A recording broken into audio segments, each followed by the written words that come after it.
noite a todos. Quando é feita a abertura aqui, é falado sobre os trabalhos que são desenvolvidos na casa. E o trabalho da apometria, ele só tem o efeito que nós buscamos, quando a pessoa está predisposto a fazer a transformação, a sua transformação. E que a gente fala então que é a reforma íntima.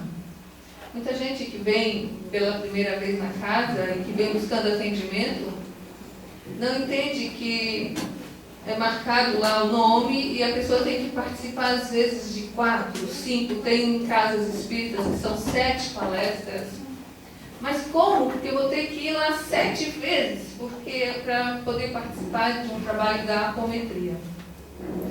O que é uma apometria? Na apometria é feito um tratamento espiritual em que o espírito da própria pessoa se desprende do corpo. Por exemplo, eu, Sandra, me desprendo do meu corpo e me manifesto em outro médium. Esse médium vai receber o meu espírito encarnado. E muitas vezes, junto com o meu espírito, outros médiuns vão receber os espíritos obsessores, aqueles que me acompanham. Então, o doutrinador ele tem que estar tão consciente de perceber quem que é o espírito do encarnado, que está ali se manifestando, que muitas vezes a gente se obsedia. Nós somos obsediados por nós mesmos, porque é uma ação persistente das nossas outras personalidades de outra vida, que fica atrapalhando a nossa atuação hoje nessa atual existência. Por exemplo, a Sandra de outra vida, o personagem da Sandra do outro papel, interfere na Sandra de agora e sabota muitas vezes a minha atual existência, porque a Sandra da outra vida se acha culpada e tem que sofrer, e tem que pagar, então ela não se deixa ser feliz. Então, o doutrinador de uma mesa apométrica, ele tem que perceber quando que é o próprio encarnado que ele está doutrinando ou quando que são os obsessores. E ele doutrina, muitas vezes, os obsessores, mas a pessoa do tratamento ali, aquela pessoa, o encarnado que se desprende, ele não é só doutrinado naquele dia do trabalho da apometria, ele é trabalhado durante estas palestras que ele assiste. Então, se são 6, 7, seja até 50 palestras, existem pessoas que passam uma vida sem se despertarem, né? Uma existência, enquanto que outros com 2, 3 palestras se despertam. Não, sou eu o responsável pelas coisas que estão acontecendo e eu tenho que me transformar, fazer a tal da reforma íntima. Então, existem casos de depressões. E aí é o caso que eu acabei mais me atendo para hoje, de depressões, de tristezas, de angústias, e como tem aparecido esses casos nas casas espíritas. A depressão é o mal do século. É contagioso. É contagioso porque a depressão dentro de uma casa deixa a casa também doente. As companhias espirituais de quem está passando por um período de depressão são espíritos também com aqueles mesmos teor de pensamento, com aquela mesma vibração da pessoa depressiva. E aquele contamina. E a gente vai alimentando a depressão por pequenos pensamentos e algumas coisas que surgem. E eu estava lendo uma reportagem sobre a síndrome do ninho vazio. E a Nelly estava falando então sobre a importância da família. Muitos pais, muita mãe, principalmente a mãe, entra em depressão quando se vê sozinha, depois de ter criado os filhos.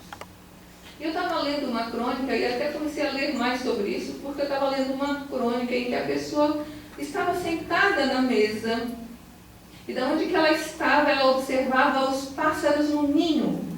E os pássaros no ninho, agora na primavera, quem já parou para observar, eles ficam assim, conversam, e brigam, e é um alarido só. E quando é a primavera, então, que as mamães vão lá e os papais e buscam comidinha, Era uma bagunça naquela árvore, e ela observava aquilo e se entristecia, porque ela estava sentada em uma mesa ali para comer sozinha. E aquela mesa já foi o lugar de muita festa, de muito entre sai de amigos, de jovens, de parentes, e agora ela estava sozinha. O que fala nessa reportagem que eu li é que nós temos que estar preparados para soltar nossos filhos. A mamãe passarinho, ela fica, quando o passarinho já começa a ficar grandinho, com aquele biquinho já maiorzinho assim, que daí a boca fica maior, né? E aí as peninhas já vão começando a se formar, o que que ela começa a fazer? Ela começa a empurrar o passarinho para fora do ninho. E a gente, geralmente nós seres humanos queremos nos meter na natureza, a gente vai lá e fica, tadinho, ainda nem sabe voar. Tem pessoas que chegam até a pegar o passarinho para botar de volta no ninho. E a mamãe passarinho, ela está tentando fazer o trabalho para aquilo que ela já foi preparada, saber fazer com que o passarinho caia no ninho e aprenda a voar para seguir seu caminho. Ela sabe exatamente o tempo certo, porque quando o passarinho começa a ficar grandinho, a boquinha dele fica grandinha também, vocês já viram quantas voltas a mamãe passarinho tem que dar para achar bichinho e vir correndo, e ele fica com aquele bocão, e ela vai ficando magrinha de tanto voar para dar comida pro bichinho. E ele lá, né, com aquele biquinho só chamando. Pois assim são nossos filhos, vão ficando grandinhos, e a mamãe ali, botando embaixo da saia, e não deixa isso, não deixa aquilo, ou tadinho. Nós temos que aprender com os passarinhos. A gente acha que os animais, né, são seres irracionais. Julgávamos isso, mas ao observar a natureza, como Deus se manifesta através da natureza, como Deus quer nos ensinar o tempo todo, de nós sabermos fazer com que os nossos filhos se desprendam da gente, e que a gente não fique sabotando a felicidade, nem a nossa, nem a deles. Daí que nós demos uma vida pelos filhos, e agora eu estou aqui sozinha, porque agora, se a mãe começa a chantagear tanto dessa forma, o filho lá onde está, ele sente essa chantagem emocional e acaba recebendo isso também e sabotando a sua felicidade, porque o filho sente-se em dívida com a mãe. É incrível o que a gente faz, principalmente o filho mais velho, a filha mais velha. A mãe sabota a própria felicidade da filha. E quando você chega em casa para visitar a mãe, está a mãe lá com aquela tristeza, chorando, oi, porque eu estou sozinha, porque eu estou com medo sozinha. Aí a filha vai para a casa do marido e diz, mas eu não posso deixar minha mãe lá. E aí ela fica dividida. Mas a mãe também não quer deixar o ninho dela, porque se a mãe dissesse assim, não, vou me desprender desse apartamento, dessa casa, das minhas gavetas, das minhas coisas, e vou lá para ajudar. Não, quer que a filha venha. Existem muitos casos de que a mãe ainda está pegando, inclusive as gavetas, as coisinhas dela, os paninhos, e ainda quer que os filhos voltem para aquela casa. Porque um dia alguém disse que a gente tinha que honrar pai e mãe, ai de quem abandonar. Só que existem pessoas que colocam aquilo como se o filho tivesse uma obrigação eterna de ficar embaixo das árvores. Não quer dizer abandonar seus pais, que eu tenho tentado falar até agora. Mas de que os pais saibam deixar seus filhos voar. E que os pais saibam ter o luto do filho que aprende a voar, não o luto do filho que morre, porque aquele filho não morreu, ele apenas está voando por outras paragens. E se ele tivesse morrido, você não teria que se desprender dele? Então nós pais temos que saber nos ocupar de outras atividades. Estarmos preparados para a hora em que os filhos vão voar. Estarmos, então, já inseridos num grupo de estudo, num grupo de trabalho, um grupo em que a gente possa ser útil. Fazer o que da vida? Porque tem até num casamento mesmo, até numa vida a dois, isoladas, sozinhas, para que o outro se sinta culpado. Nós gostamos de nos vitimar para nós mesmos, em primeiro lugar. Porque a gente vai alimentando aquilo, porque eu sou coitadinha, porque eu vivo sozinho. Aí depois nós vamos fazendo isso com o outro. O outro não pode ser feliz porque eu não sou feliz. Só que nós podemos ocupar o nosso tempo, preencher a nossa vida com atividades. Porém, lendo sobre isso ainda mais, porque daí eu fui me inteirar sobre por que algumas pessoas não conseguem dar o salto. Aquele salto do desprendimento, aquele salto de se fazerem felizes, de fazer o outro feliz. Então eu li uma reportagem sobre o tal do inimigo oculto. Não é do espírito obsessor, não. Eu li uma reportagem, essa reportagem é de uma revista da psicologia, de um terapeuta. A revista, então, é a revista Viver, da psicologia. E esse senhor aqui, ele escreveu um livro, que é Andrei Solomon, e o nome do livro, então, é O Demônio do Meio-Dia. Esse escritor inglês, ele conhece bem a depressão, conviveu com ela durante anos, ou teria sido a vida toda? A verdade é que sua primeira grande crise depressiva foi desencadeada depois da morte da mãe, vítima de câncer no ano de 91. A primeira coisa que ele começou a sentir quando a mãe dele morreu foi uma forte depressão.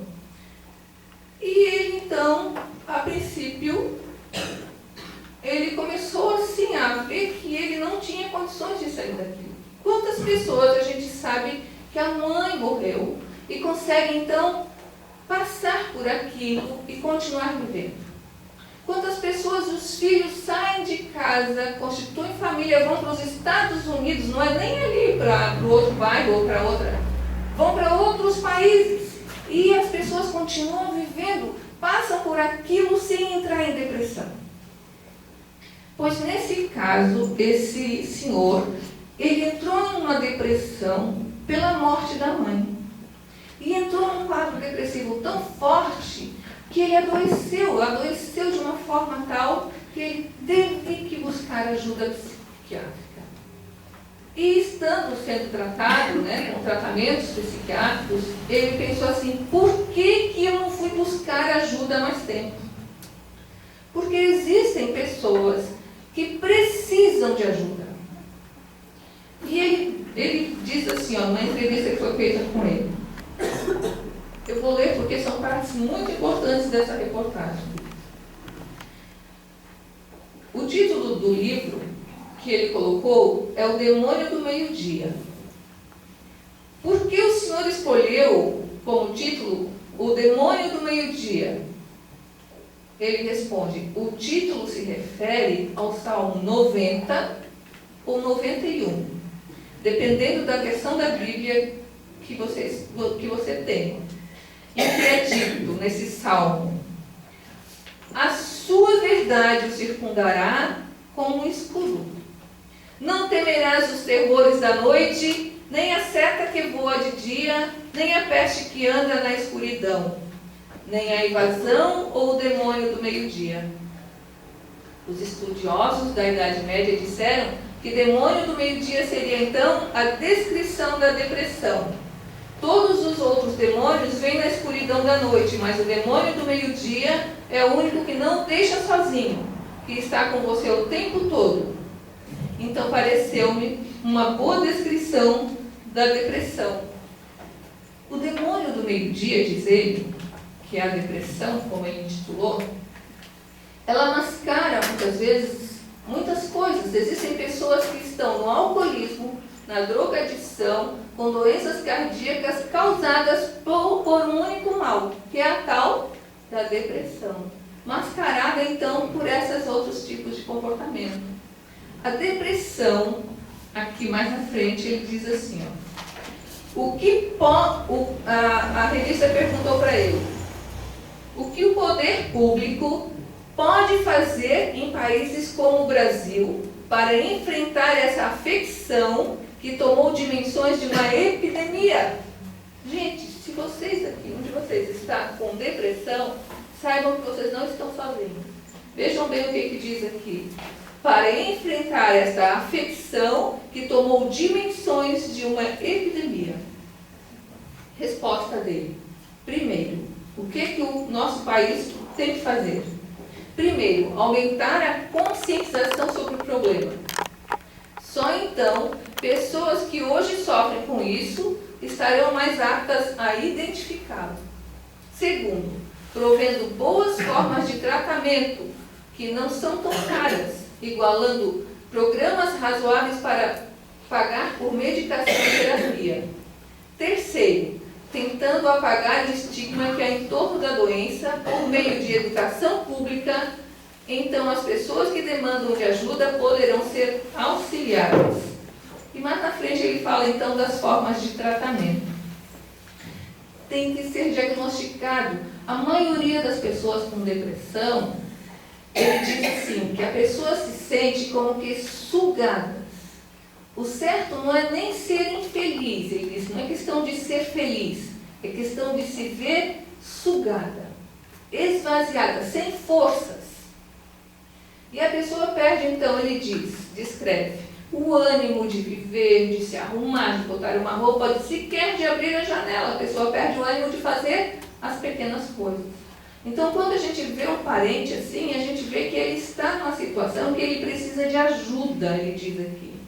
E que a gente tem que desmascarar, parar de tratar isso com preconceito. A maioria das pessoas que tem problemas, a família tem até vergonha de procurar um tratamento psiquiátrico ou psicológico. E o quadro está cada vez, assim, vai cada vez piorando mais. Mas ele fala aqui mais na frente sobre como tratar. Ele disse o seguinte, de como tratar. Primeiro, uma medicação eficiente. A medicação, ele vai fazer com que o organismo que está debilitado, a fazer a reconstrução dos neurônios. Sabe, porque a pessoa já está tão, assim, contaminada com os pensamentos, que ela bloqueia, então, os neurotransmissores que transmitem, então, o estado de felicidade. O remédio ele só vai dar um empurrão. Mas, principalmente, ele fala da terapia oral. Da terapia oral, da ocupação com lazer, da ocupação com trabalho. E nós da Casa Espírita, então, porque esta revista aqui é voltada apenas no sentido médico, nós da Casa Espírita vimos ainda mais um quadro, seria mais uma outra coisa, o tratamento espiritual da pessoa.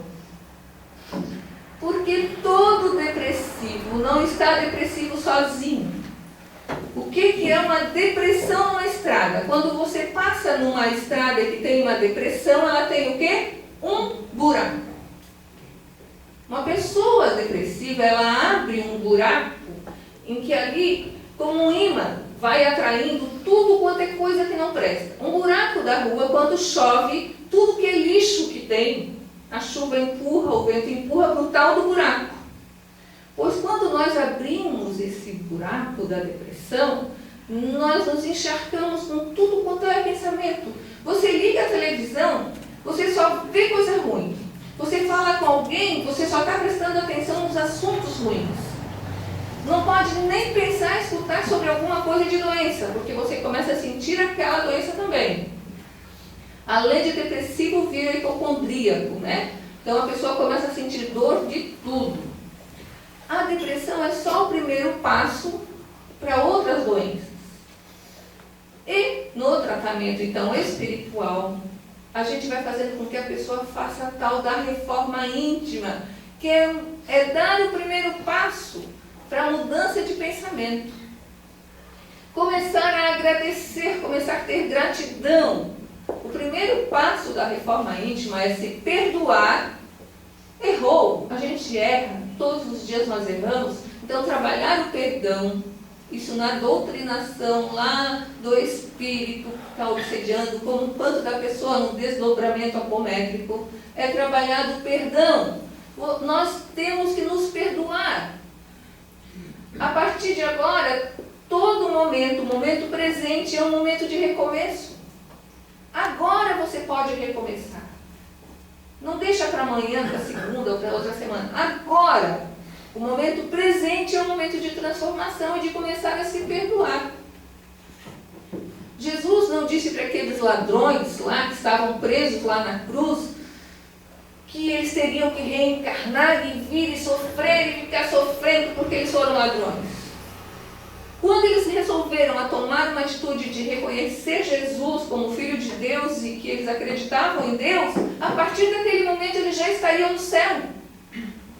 Quando a gente toma uma decisão de mudar a nossa forma de agir e de pensar, de imediato nós já temos a ajuda de Deus.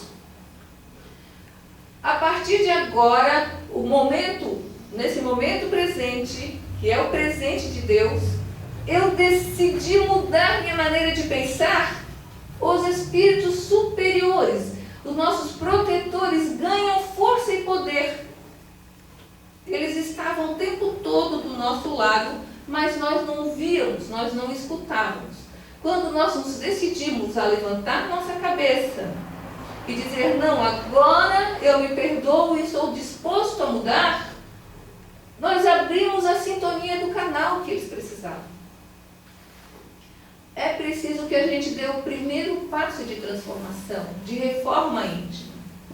Porque senão, doutrina-se na mesa apométrica e a pessoa sai lá fora e se encharca de novo e fica tão depressivo quanto. Porque aquele centro não resolve nada. Sai daqui ainda falando mal dos trabalhadores da casa, porque eu vou no outro centro que tem mais poder. Não é. Quando você se dispor a mudar, quando você se dispor a parar de sintonizar com as coisas negativas, você já está dando o primeiro passo.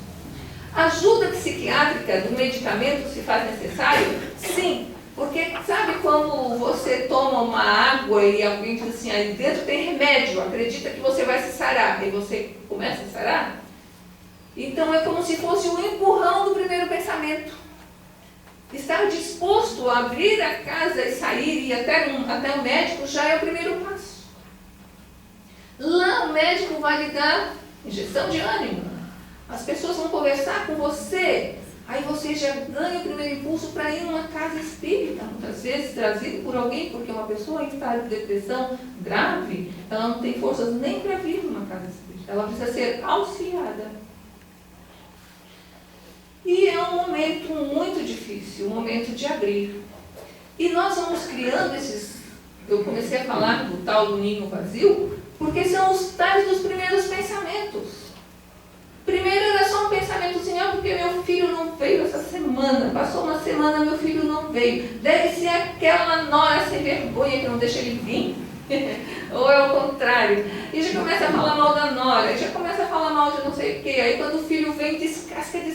E o filho, em vez de vir mais vezes, se afasta da casa da mãe. Porque quando a gente chega numa casa de uma pessoa, seja ela quem for, a mãe, a tia ou um amigo, e que você só descasca em cima, você tem vontade de voltar? Não dá vontade de voltar. E a gente então acha que nós vamos atrair o filho ou atrair a pessoa que a gente quer reclamando. Não atrai. Primeiro que a nossa fisionomia, quando a gente está em depressão, é feia. É feia. Se a gente ficasse se olhando no espelho como a gente se transforma para ficar feio, pode ser a mais linda que for, a mais bem recalchutada que for. Se está no estado daquele de pensamento, a nuvenzinha ao redor dela já obscurece. Pode ser a pessoa mais feia, assim, esteticamente, dentro daqueles parâmetros de beleza, mas quando ela está bem, a luz dela torna melhor e a pessoa até fica mais simpática. Receber o filho, fazer um cafezinho e perguntar de como vai a vida dele, se importar de como vai a vida dele, ou receber uma amiga E conversar com ela, saber de como ela está, de ir no hospital, ir no sopão, fazer alguma coisa, vai alimentando a pessoa e ela só tem coisas boas para falar. Mas se ela fica dentro de casa vendo a novela, aquela outra novela que só tem intriga, tem uma novela que só tem chororô, tem as notícias, e aí quando chega um filho, em vez de puxar um assunto bom, tu sabe, viste quantos morreram naquele acidente? Viste quem, não sei o quê? Meu Deus, não alimenta, não dá vontade. Então nós temos que fazer a nossa reforma na mudança, primeiro nossa, pessoal. Quando eu venho para uma casa para fazer a palestra, ou mesmo quando eu saio no trânsito, eu já tenho gravado só músicas que melhoram, que tem que me melhorar. Aí você vem no trânsito já escutando aquele tum, tum, tum, ou assim, coisas que botam você para baixo, ou vendo as coisas que vão e você brigando com o trânsito, você já vai se encharcando e o seu pensamento que já não era positivo se encharca ainda mais. Então, reforma íntima é mudança. Eu tenho que mudar o meu canal de sintonia com as coisas. Quais são as cores que eu estou enxergando no mundo? Tem pessoas que não enxergam direito, mesmo colocando óculos, porque o óculos está todo sujo. Sujo. Aí começa a falar, por que fulano está todo não sei o quê, aí fala mal do outro ainda, que está com a cara toda. E às vezes é o óculos dela que está sujo. Se nós focarmos o nosso olhar só no que tem de negativo no mundo, nós temos muitos motivos para ficar em depressão. Só que se nós focarmos o nosso pensamento para o que tem de positivo, meu Deus, nós já amanhecemos agradecendo e temos motivos para agradecer o dia todo e estarmos felizes só de estarmos vivos. Alguém aqui já pensou em parar de respirar? Não respira, fica sem respirar, mas fica assim, fecha a boca, fecha o nariz e não respira. Respirar é um ato inconsciente, involuntário, a gente faz normal. Só de poder respirar, encher o ar de pulmão, mas a pessoa que não se... Encher o ar de pulmão, encher o pulmão de... Mas a pessoa que não está bem, ela nem o ar para dentro de si ela se dá. Respira tão pequeno que essa parte de cima só do pulmão que enche, que vem. A parte de baixo fica até necrosada, porque o ar não chega lá. Encher e agradecer pela vida, por mais um dia. O que eu posso fazer hoje? O que eu tenho que aprender? Ei, mais um dia de vida, mais problemas são coisas que a gente tem na aula de matemática. E problema para que é? Quando a professora passa o probleminha, para a gente encontrar a resposta, solução. Problemas que a gente encontra durante o dia é para que a gente fique mais esperto. Então, que problemas eu vou ter hoje? De acordo com o grau da nossa inteligência, os problemas podem ser mais fortes ou mais leves. Ai, meu Deus, lá vem carga pesada para mim. Se você pensar assim, você fica sem forças. Agora, junto com Deus, os meus espíritos protetores, eu tenho certeza que eu vou conseguir solucionar todos os problemas que vão aparecer. Alimentar o bicho bom, alimentar o lado bom, a força, a vontade de viver faz com que a gente fique mais esperto. E aí a gente fica escutando o nosso espírito protetor. A maioria de nós é burro, não sabe como agir, porque não alimenta o lado bom. Com os bons pensamentos, com agradecimento, com energização. Não alimenta esse lado, aí fica desfocado da sintonia do bem. Para que a gente possa ser mais inteligente diante dos problemas da vida, nós temos que parar e sintonizar com o bem, com o bom e com o belo. Tem tanto hino bonito. Eu gosto de vir cantarolando. Eu gosto de cantar isso quando eu preciso de força. E tem um hino que até eu gostei mesmo, que eu vi no Raul Gil, aquelas crianças cantando que parecem anjos. Levanta a minha pedra, me chama pelo nome. Quando esse menino cantou isso, e fazendo com que Lázaro saísse de lá, ressuscita-me. Muitas vezes tem gente que está enterrado sem estar morto. Quando Jesus chamou por Lázaro, é como Jesus muitas vezes chama pela gente e a gente não escuta. O tempo todo Jesus nos chama, o tempo todo o bem nos chama, a vida nos chama. O cachorro abana o rabo e diz, sai daí para viver. Mas você está lá, enterrado, fechado com muitas vezes uma pedra. Ressuscita-me. Muitas vezes ressuscitar é fazer com que a gente tenha vida nessa mesma vida. Que a gente possa abrir os nossos olhos. Ressuscitar, na passagem de Lázaro, é fazer com que a gente enxergue Jesus, enxergue a vida, queira viver, queira fazer o melhor. Que a gente possa sintonizar todos os dias com boas coisas. Essa é a mensagem da noite de hoje.